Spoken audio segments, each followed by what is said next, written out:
Hello bachcho, let's read the question. The question says select the incorrect statement.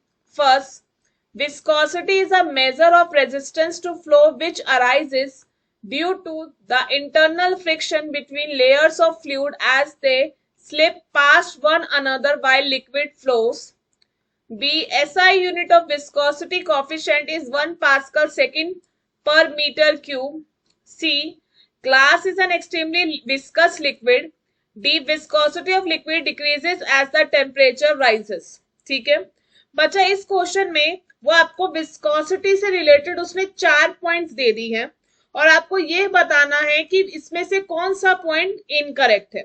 ठीक है, तो सबसे पहले तो हम इस क्वेश्चन का की कॉन्सेप्ट देखते हैं. इस क्वेश्चन का जो की कॉन्सेप्ट है वो है विस्कोसिटी. ठीक है, अब हम इसके एक्सप्लेनेशन की ओर चलते हैं. अगर हम एक्सप्लेनेशन की ओर चले तो विस्कोसिटी होता क्या है. जैसे बच्चा हनी होता है. ठीक है, अगर आपने कभी भी हनी को हनी की बोतल से अगर आप किसी कटोरी में या किसी ग्लास में गिराते हैं तो आप देखते होगे कि हनी धीरे धीरे जा रहा होता है और उसकी लेयर्स में ना नीचे वाली लेयर क्या होती है, कभी आगे जा रही कभी ऊपर वाली लेयर आगे जा रही है, तो वो एक फ्रिक्शन फील करते हैं. ठीक है, लिक्विड्स में भी क्या होता है, लिक्विड्स काफी सारी लेयर से मिलके बना है तो लेयर्स भी आपस में एक फ्रिक्शन फील करती है और उस फ्रिक्शन को मतलब ऊपर वाली लेयर जो नीचे वाली लेयर को रोकती है आगे जाने से, उस फ्रिक्शन को हम विस्कोसिटी कहते हैं.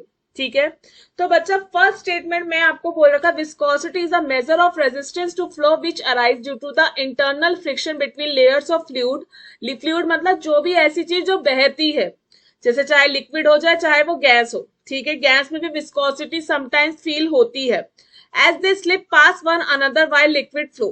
तो बच्चा ये बिल्कुल करेक्ट स्टेटमेंट है क्योंकि इसमें ये विस्कोसिटी की डेफिनेशन को एक्सप्लेन कर रहा है कि विस्कोसिटी क्या एक रेजिस्टेंस है कि फ्लो ऑफ अराइज होता है, मतलब फ्रिक्शन फील होता है जब कभी भी कोई चीज फ्लो कर रही होती है between the layers of fluid. ठीक है, और उसमें क्या होता है, कंपटीशन होता है, स्लिप मतलब पहले मैं जाऊं तो पहले मैं जाऊं लेयर्स में. ठीक है, क्लियर. तो फर्स्ट स्टेटमेंट जो हमारी ए स्टेटमेंट है, yes it is correct statement. अब बी ऑप्शन के बारे में हम बात करते हैं तो SI unit of viscosity coefficient is 1 pascal second per meter cube. So बच्चा ऐसा नहीं होता क्योंकि जो फोर्स है is directly proportional to the area and change in volume by dv by dx. ठीक है, और इस प्रोपोर्शनलिटी कांस्टेंट को हटाने के लिए हम लगाते हैं viscosity coefficient A DV by dx. ठीक है, और इसकी एसआई यूनिट होती है, ये एन की एसआई यूनिट होती है आपकी न्यूटन सेकेंड मीटर स्क्वायर. ठीक है, ये इसकी यूनिट होती है. तो आपका बी जो है इनकरेक्ट स्टेटमेंट है. ठीक है, क्योंकि पास्कल सेकेंड मीटर क्यूब बोल रहा है, this is not a correct statement. और सी ऑप्शन के बारे में हम बात करते हैं, glass is an extremely viscous liquid. Yes, क्योंकि ग्लास जो होते हैं वो सुपर कोल्डेड होते हैं लिक्विड. ठीक है, इसी वजह से क्या होता है, सुपर कोल्डेड लिक्विड है इसलिए वो एक्सट्रीमली विस्कस लिक्विड कहलाए जाते हैं. ठीक है, तो सी ऑप्शन भी आपका क्या है, यस इट इज करेक्ट.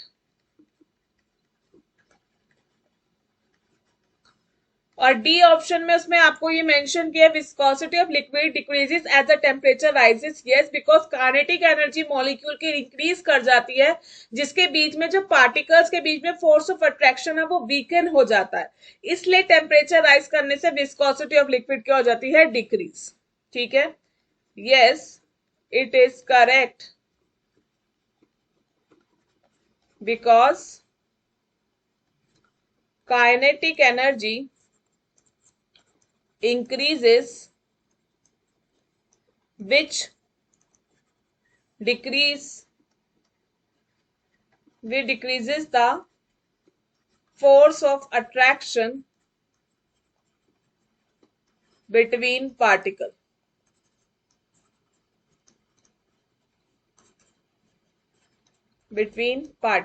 ठीक है, तो अच्छा इनकरेक्ट स्टेटमेंट कौन सा हो गया आपका, B. Hence the correct option